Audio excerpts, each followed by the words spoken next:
there are a whole bunch in this website here. There's a whole bunch of detailed information on early lake fares and freights if interested. But these ships would leave Buffalo area, stop at Erie, stop in Cleveland, other places, and of course in Sandusky and Detroit. So that would be one way that they could have come.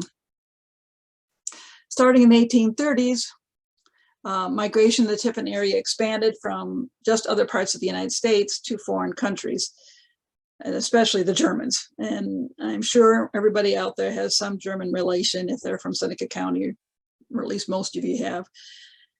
A lot of Germans came directly to Tiffin starting in 1833. The Lang and Seewald families came from the Rhineland-Pfalz, the Palatinate in 1833. Albrechts, Zeiss, and Snyder families came from Baden, 1832. Emmick family came from Rhineland-Pfalz in 1843.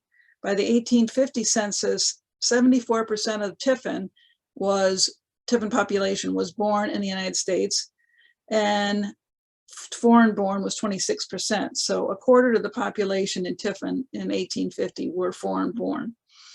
And then of those foreign born, 83% were German. So you could see how heavily German the immigrants were. 9% Irish, and the rest were different European countries. Once, let's see, got something here. 1850s, railroads came up and they replaced the canals and the slower boat transport and a lot of the wagon trails, and they really changed the way transportation happened in the United States. So 1850s was a new technology, and it took over massively. From New York City to Albany, it would have taken about 36 hours by boat. So this would be on the Hudson River. And by 1851, trains were available and it would only take 4 hours. So trains really became a very usable way of getting things here to there. I went through the Warner Beer's History of Seneca County. It was published in 1886, and they had biographical sketches of people. And I went through Clinton Township, which is the township Tiffin's in, and looked at all the people who wrote little biographies or had biographies written of them. And I wrote down which state they came from if they mentioned it.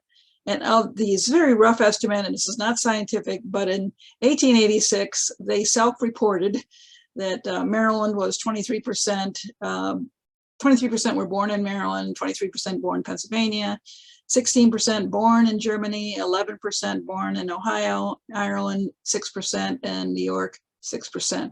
So you're seeing the same kind of pattern there that other things we've been looking at suggest. Again, Germans were a huge part of the population that came to Seneca County. The earliest ones would have come in the 1700s and settled in Pennsylvania and Maryland, and especially Pennsylvania, and then came to Maryland and stuff, eastern part of Pennsylvania. And they were here before the Revolution, and then they settled in other places, like I said, moved to Maryland and Virginia.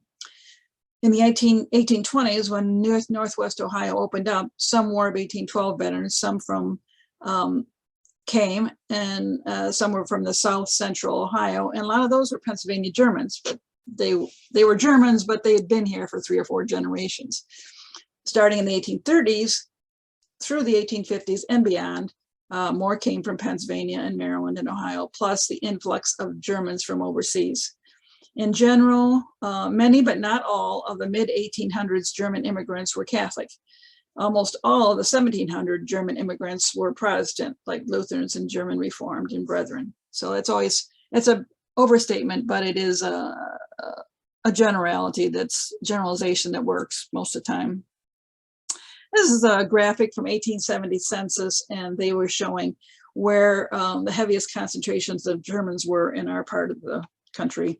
And you can see Seneca County's here, and it is the darkest it could be. There's Cincinnati down there, and Buffalo area, and parts of Western New York there. So very heavily German. Now, what I've done for the last several slides is give specific examples of the first settlers that came. And if I found some stories of where they came from, I summarized them. So in 1820, very early, Tabitha Harris, the daughter of William, left Crawford County, Pennsylvania, and took a scow or a barge to Olean, New York, on the Allegheny River with their goods in a wagon. And then they went on to Armstrong County, Pennsylvania, where they left the scow and hitched horses to a wagon and came overland to Seneca County. The widow Krieger, Eva Krieger, left Frederick County, Maryland with her son and 5 daughters with wagons and walked most of the way to Tiffin. The settlers there liked Seneca County because it reminded them of Frederick County. It had rich level land and it was on limestone. So they were familiar with what the land was like. With our bicentennial, we now have the first settlers project where we're identifying descendants of these first settlers, and Kriegers are still around the county. And here is left Jim Krieger and the right is Eric and Marcia Krieger with their t-shirts. And if you prove that you are descended from one of these first settlers, you can buy a t-shirt, and then hopefully during the bicentennial things we're going to do, we're going to have a big July 4th, we're going to have a parade, and we hope that people will come and wear their t-shirts and everybody can say, oh, how are you related to a first settler? John Souter left Lancaster County, Pennsylvania, and he moved to Frederick County. So he's one of these families that was here in the United States, in colonial America. Then they moved to Frederick County. And then in 1824, he traveled on horseback via the National Pike or Cumberland Road to Wheeling as far as it went. Then he went via horseback to Cincinnati via Zanesville and Circleville. And then he came in 1826 to Seneca County with other families, Sneaths, Husses, and Zimmermans, with a large wagon and 4 horses. So the Souders came, and one of our early, one of the peoples who came a first settler descendant very early was Ruth Brill, and she was a descendant of John Souter, and she applied for and received her Tiffin bicentennial shirt in October of this past year. I went out to the nursing home, saw her, took her a picture, but she passed away just last week, January 20th, at the age of 97. She was a charter member, former officer, and a volunteer for the society since 1981. When I saw her, as you could see, chipper and very smart and still on top of things, and was still talking genealogy, and she knew stuff right off the top of her head. So it was wonderful to see her. And we also want to mention that Anna Zeiss is another member of the society who was in as a charter member, and she ended up at the Willows nursing home at the same time, and they did get to see each other before they both passed away within a week of each other. Great people. Abel Rawson left Massachusetts in 1825, and he took a stagecoach to Albany, and then probably another one, 6 days and nights to Buffalo, and then probably via Lake Erie to Sandusky. Benjamin Pittenger was a storekeeper. He made several trips to Baltimore for goods. His journey was made with canvas-top canoe-shaped Pennsylvania wagons, like this one, which held the goods. The people walked, stopping at country inns along the way. In 1831, all traffic over the mountains was by a 4 to 6 horse team with bells. It took ferry boats over the Monongahela River and a bridge over the Ohio River in Wheeling, West Virginia. It took 2 weeks' time. And this was in 1831. Time periods changed whether there was a bridge or not. William Lang left Germany by wagon, departed France by ship in 1833, arrived in Baltimore and walked to Tiffin. And this is somebody who did not take the Erie Canal, and he came in 1833 when it was available, but he decided to go the land route. George Saney came in 1832 from Pennsylvania via the Zanes Trace. And then Zanes Trace was not Pennsylvania Turnpike, but the National Pike and Cumberland Road. Robert Pennington came in 1834 from Cayuga County, New York, and he probably came via the Erie Canal and Lake Erie to Sandusky. Uriah Egbert and his wife, Susanna Williams, came from Hunterdon County, New Jersey to Franklin County, Ohio for a brief time before moving to Clinton Township in 1823.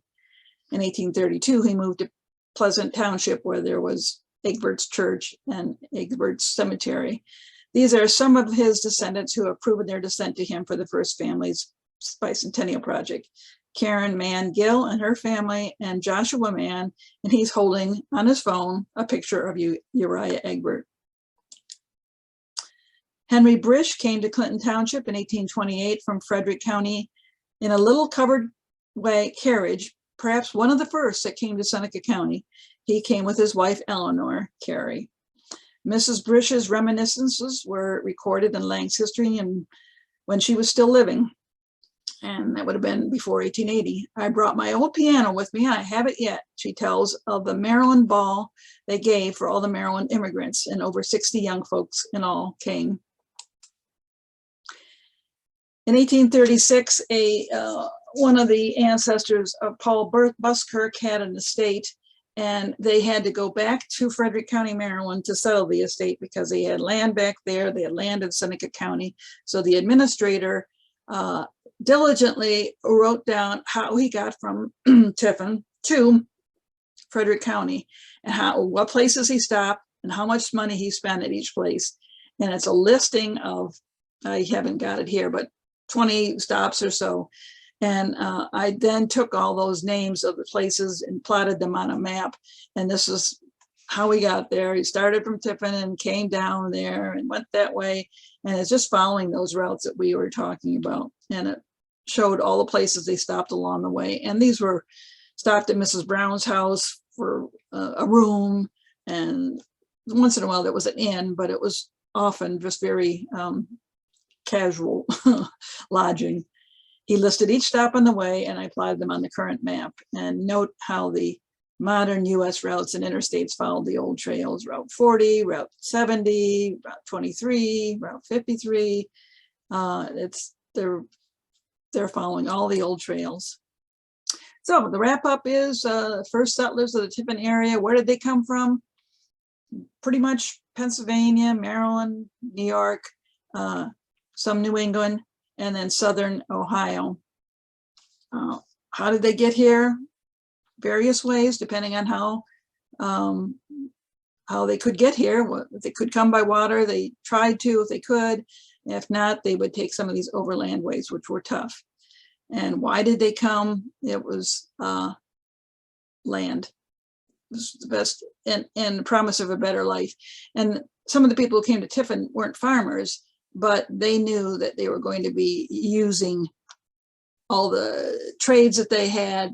It was going to be a county seat. So like the blacksmiths came and the watchmakers came and the gunsmiths came, and they knew this was going to be a booming town, which it was. So who is still here? These are the descendants of these first settlers have been applying for this bicentennial project. And these are the following. The descendants of these families have been approved as of January 22 for the bicentennial first settlers program. So these families are some of the families that have descendants that are still around and have applied. So the Abbotts and Bartletts, Cheney, Coe, Krieger, Daly, DeLong, Durr, Egbert, Einsel, Hedges, Julian, Keller, Potes, Rosenberger, Schall, Sherwood, Souter, and Stoner. And there's lots more. I came up with about over 500 names of people that were here, and we're using it as a basis. So the information, I don't know if this is going to show or not, but this information for the first settlers project is on our website, Seneca Searches. And if you scroll down, you can get to the September program. And here I have a lot of handouts that you can look at, an application and overview and more information. And actually another Zoom meeting if you're interested in applying. Okay, that's it. I am happy. Hopefully this worked. If not, I'll do it again. So thank you for tuning in, and enjoy your history. Oops.